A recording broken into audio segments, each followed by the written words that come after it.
Hey everyone, I hope you're doing well and staying safe during this time. If you're new here, welcome to the channel. Like I said, thank you so much for checking me out. If you haven't done so, please make sure to hit that subscribe button just right below the video. Cool, thank you so much. I really do appreciate it. And if you're returning, welcome back. Thanks again for your support. I truly do appreciate having you here. The regulator accused the company and two of its executives of offering an unregistered security, the token XRP, beginning in December 2020.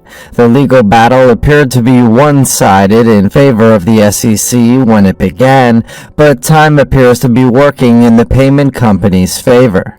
Two memos dating back to 2012, according to Eleanor Terrett, a Fox Business journalist, and James K. Phelan, a former federal prosecutor who has been following the case closely, may shed new light on the case. Ripple conducted legal interpretation on the XRP token at the time, according to the documents. Perkins Coie, an international law firm based in the United States that specializes in commercial litigation, regulatory legal advice, and intellectual property, with clients including Google, Amazon, and Facebook, conducted the study. The first of these memorandums, dated February 8, 2021, is the most recent. The SEC made a blunder when they sued Ripple. That signaled the start of the end. The unsealed memos have recently attracted the attention of the media and the XRP army, making it difficult for them to maintain their image. The SEC is losing ground day by day, and minor victories like the unsealing of memos have aided XRP significantly in the lawsuit.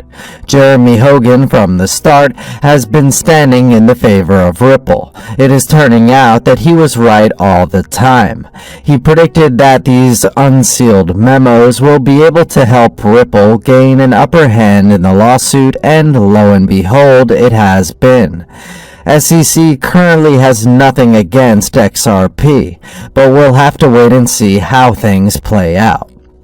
At that time, Ripple co-founders Chris Larsen and Jed McCaleb were in the early stages of developing the decentralized network known as Ripple Network and its underlying token, Ripple Credits.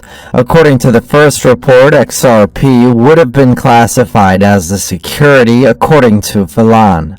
As a result, the company revised its business plan and requested a second analysis from Perkins Coie, which was completed in October 2012. The second document was more upbeat, concluding that the token should not be considered a security, but it did mention the possibility that the SEC might disagree, as Phelan stated.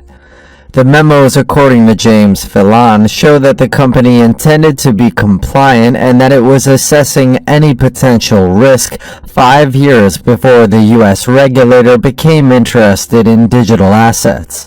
The legal expert went on to say, Ripple appeared to be taking a proactive approach, which I believe is critical.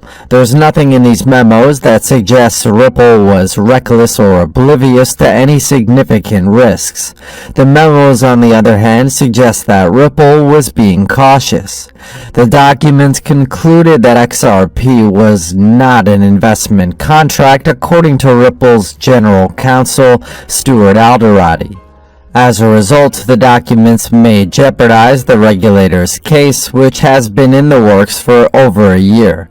The actuality that Ripple had the wisdom to seek legal advice from an influential firm in 2012, in the absence of clear case law and 5 years before the SEC even began talking about digital assets, should be applauded, Alderoty said of the memos and the company's thought process back then.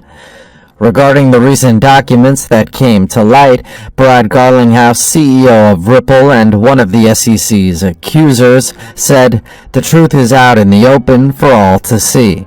What we see is that the SEC took 8 years to decide that they disagreed with this analysis, decimating tens of thousands of XRP holders whom they claim to protect. So much for being driven by a mission.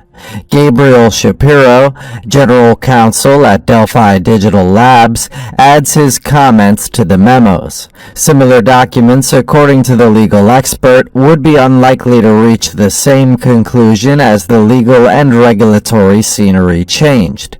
Also, hashtag ISO 20022 brings big benefits for banks and their customers, Swift writes in a tweet.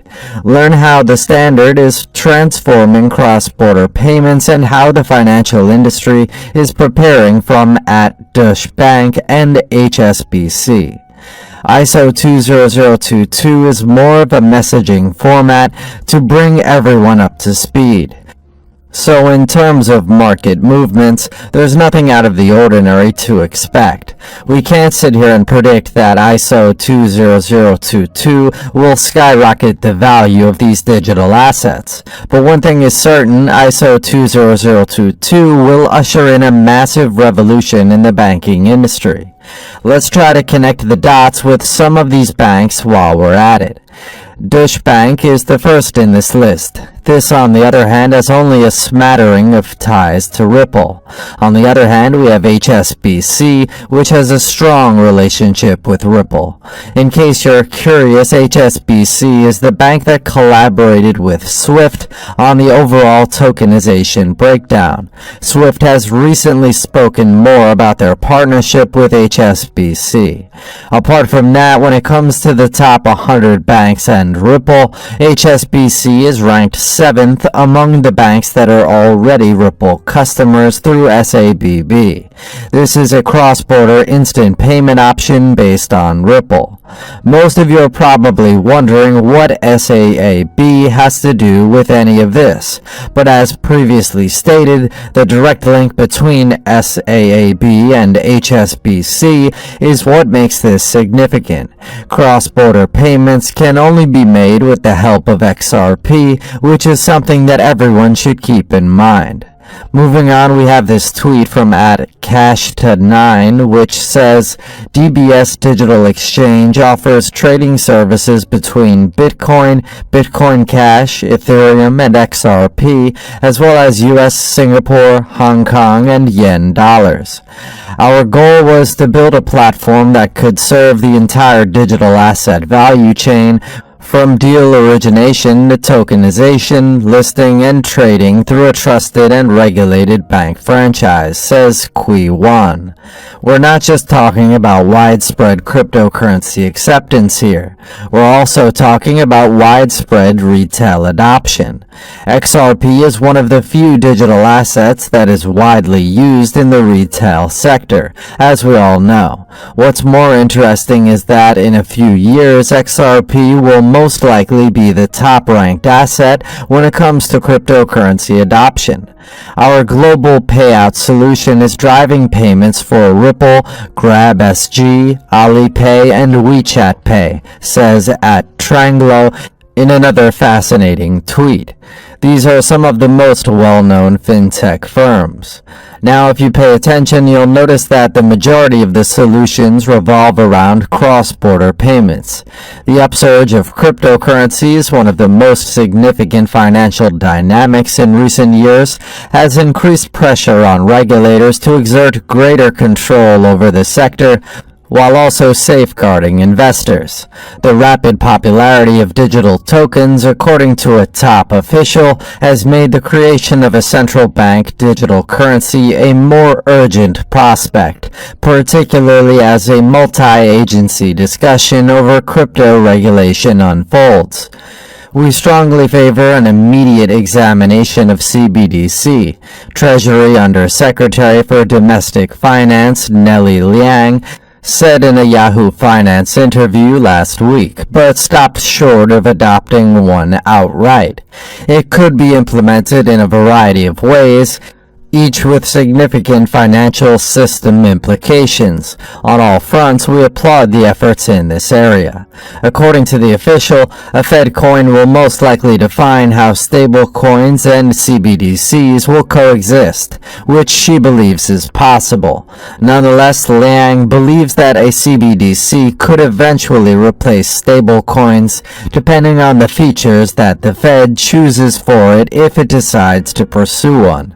According to data provider Sentiment, crypto whales have been busy accumulating Ripple XRP in recent months, with over $708 million worth of the digital asset purchased in January alone. The buying frenzy has pushed the total amount of XRP held by crypto's most powerful players to a new all-time high of $8.1 billion. The latest numbers show a massive accumulation spree by crypto whales, according to Sentiment, which tracks the movements of digital assets in and out of crypto addresses that own at least 100 XRP coins, $35,000. Many whale addresses have been accumulating since November and December 2020, when Ripple's price was between 20 cents and 30 cents according to the data provider. The January amassing was a colossal undertaking. More than 60% of the total XRP volume was purchased by whale addresses. It's been a month, Sentiment said. Whales are crypto addresses that hold at least 100,000 units of a specific cryptocurrency. Despite XRP's bearish price forecasts on the price charts, the number of so-called whales has increased by 15% in the last year. It's most likely because the value of Ripple's digital asset plummeted in 2020, allowing investors to buy more tokens at a lower cost. According to the Sentiment data, the top 100 XRP holders control over 90% of the total supply. BitMEX and its parent company, HDR Global Trading Ltd., remain the largest shareholders. Over 160 million worth of XRP has been amassed by the Hong Kong-based crypto derivatives exchange, representing nearly 20% of the total supply held by whales. Ripple's recent outperformance can be attributed to the company's preparations for its legal battle with the Securities and Exchange Commission in the United States. A massive transfer of over $400 million of XRP from Ripple Labs was stolen from an unknown wallet on January 31st, exactly one day before the firm's official response to the SEC lawsuit, according to Whale Alert data. This fueled speculation that Ripple had found an anonymous backer willing to foot the bill for a significant portion of its legal fees. I'm your guy. I will keep you posted. I'm your advocate. I'll be back on a daily basis, usually multiple times per day, with these videos to keep you updated with everything going on. So, I hope you enjoyed the video. If you haven't done so, make sure to hit that subscribe button. Feel free to share any of my videos with your friends, family, social media, or anybody who may care to listen. Thanks so much for your continued support. I'm always here for you. I want to help you through this time. So thank you so much for continuing to choose me. Enjoy your day, stay safe, and I'll catch you again probably in a couple hours. Thanks, everybody. See you later.